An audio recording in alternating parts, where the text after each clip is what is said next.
As far as weights moved, the week went really well for training, although my elbow has gotten steadily worse the last couple weeks. And following up with my surgeon's office, it looks like I may end up having to go back in and get cut on again.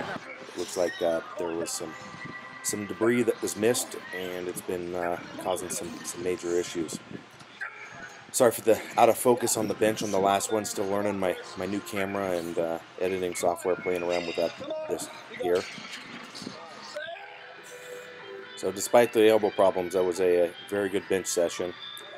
Moved into squats on Wednesday and had a great session. So worked up to 725, which is the heaviest I've gone on the safety squat bar, and ended up hitting 3 triples with it. Remember, this is last week I went to hit a double and missed the second rep, and that was it. So it was good progress. Also just messing around, showing some of the software stuff that I've got going here. And also, you know, there's still people that regularly call out and say that my squats are high, so using a different camera, you know, it's amazing how things can look a little bit differently, and I don't think people quite capture that. So there's a second set in slow-mo there, see what's going on. So I thought that was a pretty interesting look there.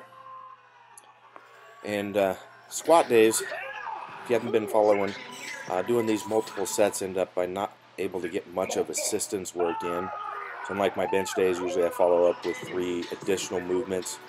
Squat day, I've really only had time for 1 or basically nothing by the time I get done with squats.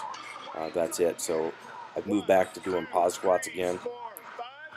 And I had such a great session, I figured I would go ahead and bump up the pause squat weight as well. But I was entirely beat up from those 3 sets of doubles that I did with that 725. So this is the first set, and you can see I'm starting to really slow down there. Second set I didn't show because, well, actually I didn't film it, but I got stuffed pretty well. Nothing filmed from pump day, but lots of high volume machine work, ham curls, leg extensions, flies, overhead presses, all sorts of stuff like that. Here on Saturday morning, you can see this is I call them ass kicker deadlifts, but it's with a slight deficit. But notice the chains are out in front. This does some interesting stuff.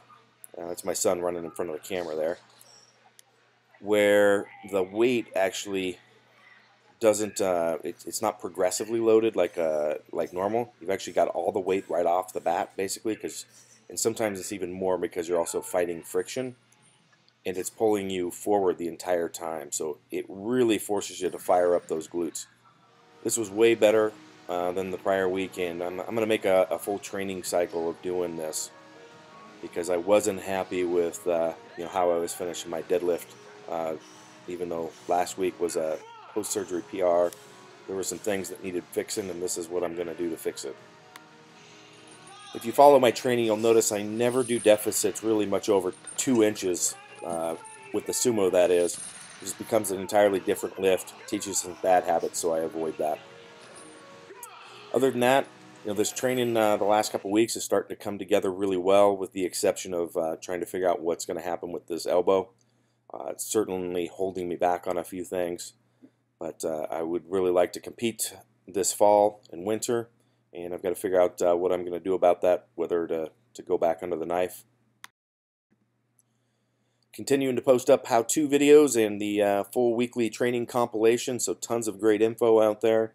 Subscribe, and also let your friends know about this YouTube channel, and check out my website, kabukiwarrior.com. Thank you much.